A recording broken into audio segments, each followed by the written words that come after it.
Then let's say for data storage protection, when storing sensitive data, is it encrypted? How is it encrypted? Encrypted at storage, encrypted with by field, no, in the database. Is this data restricted per function? Meaning, even if I had access to the database as a DB admin, I won't have access to the keys. So while I might be able to back up this database, I won't have the capacity to read it. Because well, it is encrypted in a secure fashion, no? Like hardware security modules or other TPM chips, no? Incorporated. And in case the data goes um, or in case the data had issues, no, the DB admin could also restore it. Again, data would be useless for the DB admin because it cannot read, no, those information since it is encrypted and restricted per function. And the restrictions per se, no, in case let's say you have one big database and various components are using it, no, that specific database, we could have specific table restrictions or even field restrictions that component A could only access the table 1 on database X, and then component B, no, could only access table 2. Again, depending on their how do you call this, access control, no, for that module. So gone are the days where you have one admin username password in a database and you are reusing it across various components. Because again, we're trying to compartmentalize them, and if case one of open components gets compromised, you want the threat actor to have very limited access. And ideally, you minimize their dwell time, where you would be able to detect that there's something wrong, someone has access that's not intended, and you kick them out of the network and do remediation as soon as possible. Yeah.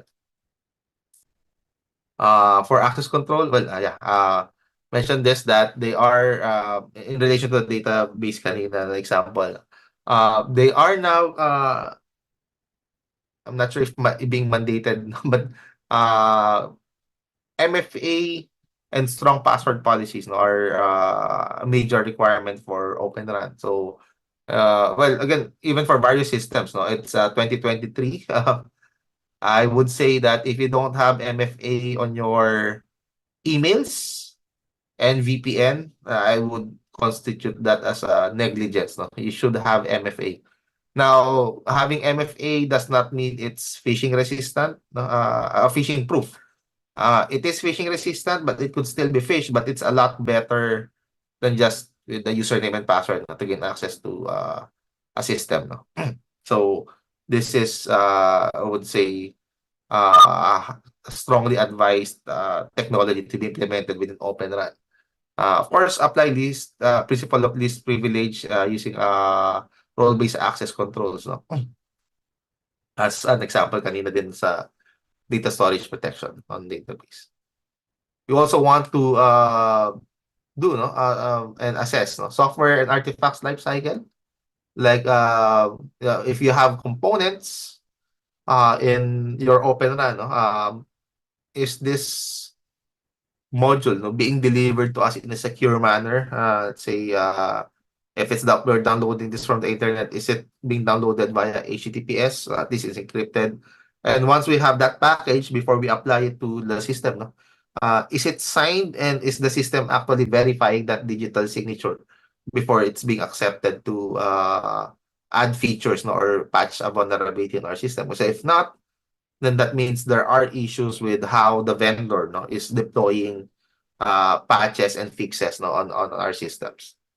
Of course, there's also version control. So we would know, no, when was the system patched, what version was the old one, and what's the version on the new one, and reason, no? Why was it actually patched in the first place? No? Is there security vulnerability? Is there a feature that we need? And who did it? Which user account did it? So this is, I would say, a requirement, no? When doing risk assessment for SMOs, since, well, you need to be able to determine when was the system patched. Let's say a vulnerability was disclosed today, and based on our policies and procedures, no, we would be able to patch it in 5 days. No? But due to some reason, we were able to patch it in 2 weeks. So you have a 2 week window, and in case you were really able to patch it and something goes wrong, no, you could assess na, yeah, something might have happened within that 2 weeks na that allowed the threat actor to gain access to our infrastructure or even just a component. So this information like version control and supply chain control really does help, no? Uh, our assessment on what risk and exposure are various components of our Open RAN exposed to. There's also, of course, yung safe CI/CD, continuous integration, continuous deployment practices. So if you have a code, you want to deploy it, this is typically seen on DevSecOps.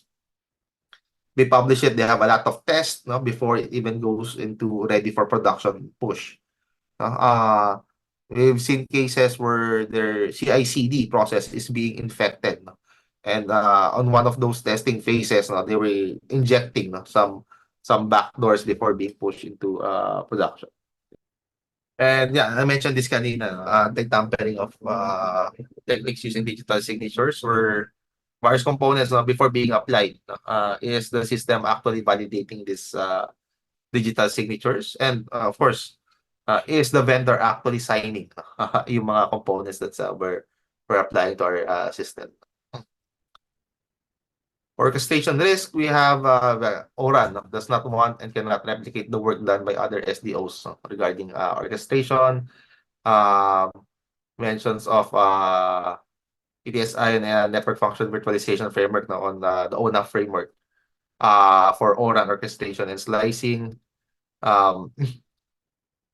So also attacks related to orchestration, no, can be sophisticated as to manipulate service logic, no, or aim service degradation and denial. And I would say they are targeting the automation aspect of Open RAN. And if a threat actor had access to the orchestration, it's basically game over. So for what it's worth, no, most of them would want to stay on the background and just observe. But if it comes to it, they could easily destroy your infrastructure because the orchestration component basically controls everything. No? So this is one of the critical components of OpenRAN where if someone had access to this, they could nuke the infra. Okay. Um, I'll breeze through this since medyo haba din actually yung course, no? Since this is a walkthrough. And then we have the OCloud, no? Components. But this would be also, no, being discussed dito sa ORAN Security Focus Group, no? There's a study on OCloud 2.0. This is around 95 pages, which would require roughly around 4 hours. Sorry, 5 hours of reading. Bypass this, no? O1 interfaces, yung mga scope, security, controls, and then risk niya, discussion. Then you have the O2 interfaces. Yeah, for O1 and O2, it's most likely yung mga security controls niya, no? It's just TLS, no? Encrypt everything to protect, no, against confidentiality, integrity, and availability. No? But yeah, from risk of denial of service, for the most part, no one could actually protect you from it. You just need to isolate the environment. If someone had access to that, even just sending traffic, no, they could cause outage or signal degradation. Hence, let's say on the risk ng auto interface, no, denial of service is really a concern. Hence, the topology and design should consider that. So it could easily be isolated. For rigs and apps, no, again, service degradation against user equipments, no, or wholesales, no, so they could not just start altering policies, no, and enrichment information, no, because so I think classic example nito was there was a guy in, I think, Germany who wanted to prove, no, that traffic data could be manipulated. So what he did was he had a lot of mobile phones, no, with Google Maps on, no, and he was just walking with all of these phones connected online in a cart.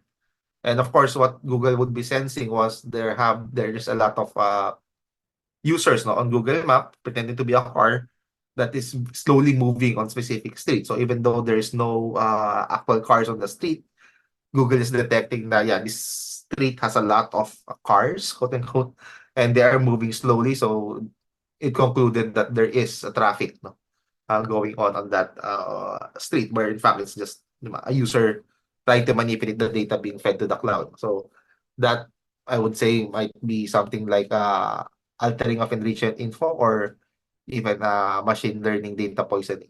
So that other is skip it, and I'll go straight to ORAN security enforcement. So for security enforcement of ORAN, no, these are their recommendation, that of course you have a system, you want to conduct penetration testing to test yung mga security aspects of it. We do have an exercise in the course to set up vanilla Ubuntu and do basic vulnerability scanning, not full pen test, no? That alone could take a month, no, for that course. But if you are interested, no, there are references on where you might want to get training, no, for penetration testing. And it's different to test network infrastructure to a web application to an API call and even mobile applications. No? So there are some specialties in penetration testing, but the basic gist of why you're doing it, how you're doing it, is roughly the same. And the risk assessment too. It's how you do it and the tools required. No? It's gonna be different. So aside from security testing, no, before deployment and even during deployment, you want to detect. No? So all key components in OS and app level should be logged, and not only locally, ideally you send this to a central log aggregator or SIM platform.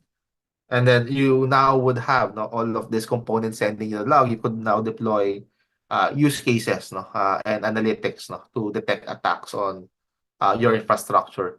Like, is there a sudden spike of login failures, no, from a specific IP? So could be indicator that someone's trying to brute force your system. Or is there a login on weird time zones, no? Like 3 a.m., where most of our admins are 8 to 5 anyway. So is it a threat actor? Is it our user, no, performing maintenance during the wee hours of the morning? Or then we could add and do data enrichment, no? Is the login coming from our internal network or coming from country outside, let's say the Philippines, no? So you could now start doing these assessments and determine that, yeah, I am detecting a possible attack on our infrastructure. Also want to do protect, no? When deploying this Open RAN components, like we want to prevent intrusion, no? So there are uh, tools and frameworks, no, like the CIS and the NIST, that could help us with this, and of course apply again zero trust philosophy. You might be deploying various components that's made by different vendors. The typical approach for these vendors is, I am self-contained. I would process a request, but I will not trust that request initially. I had to validate it, no? If that request is as expected. Right? That's at least how they're claiming to be secure by design. Because if it's a malformed request being sent to them and they just blindly trust it, that is dangerous, no? And a recipe for disaster. So we also want for protection, proactive controls. Again, firewall for these various interfaces and components, web application firewall for API calls and web calls, and have some intrusion prevention system, no? Either host-based or network-based, better for both. Again, you're doing defense in depth with this one. For the test specification recommendation, there are again various protocol. You've seen this four, no? Kanina, the SSH, TLS, DTLS, and IPsec. You want to have an inventory, no? No versions nila, what ciphers are supported, is the certificate management done properly and not just self-signed, and if it's self-signed, we control the certificate authority. Passwords natin, do we have password policies? Is it resistant against brute force? Which means typically you would be using around 16 characters. No? I think that's the recommendation now for password length in relation to password policy. They are somehow reducing the password complexity policies. They are mainly after the length of the password. At least the standards. The complexity isn't really helpful, no, if you are still running the 8 characters alphanumeric with special characters, no. It could be easily cracked at this day and age, no, if that's your password policy. So at least NIST is recommending a lengthy password, even though it's all lowercase, no. But if it's 16 characters, it might take a few hundred years, no, to crack it with our current computing power. But an alphanumeric one, 8 characters, maybe a few hours. Hence, they are recommending to have very lengthy password. Do vulnerability scanning? This is how you call this, an activity for the course. And then while we're gonna just be doing infrastructure level, application level, no, there is a type of vulnerability scanning called fuzzing, which, well, just for definition, no, it typically takes a lot of time to do this. And of course, you don't want to fuzz, especially in production. No? You typically want to fuzz a software or a system while in a test environment. There is, of course, the threat of denial of service, but for the most part, there's nothing really much to protect. You could do to protect against this, no? Especially if it's coming from the outside, but from the internal. Again, the WAF, the firewall, the segmentation that would help against your various interfaces from being hit, no, by random traffic that's not even intended to be processed by those. Okay. And of course, there's a lot of many more areas now still being discussed. And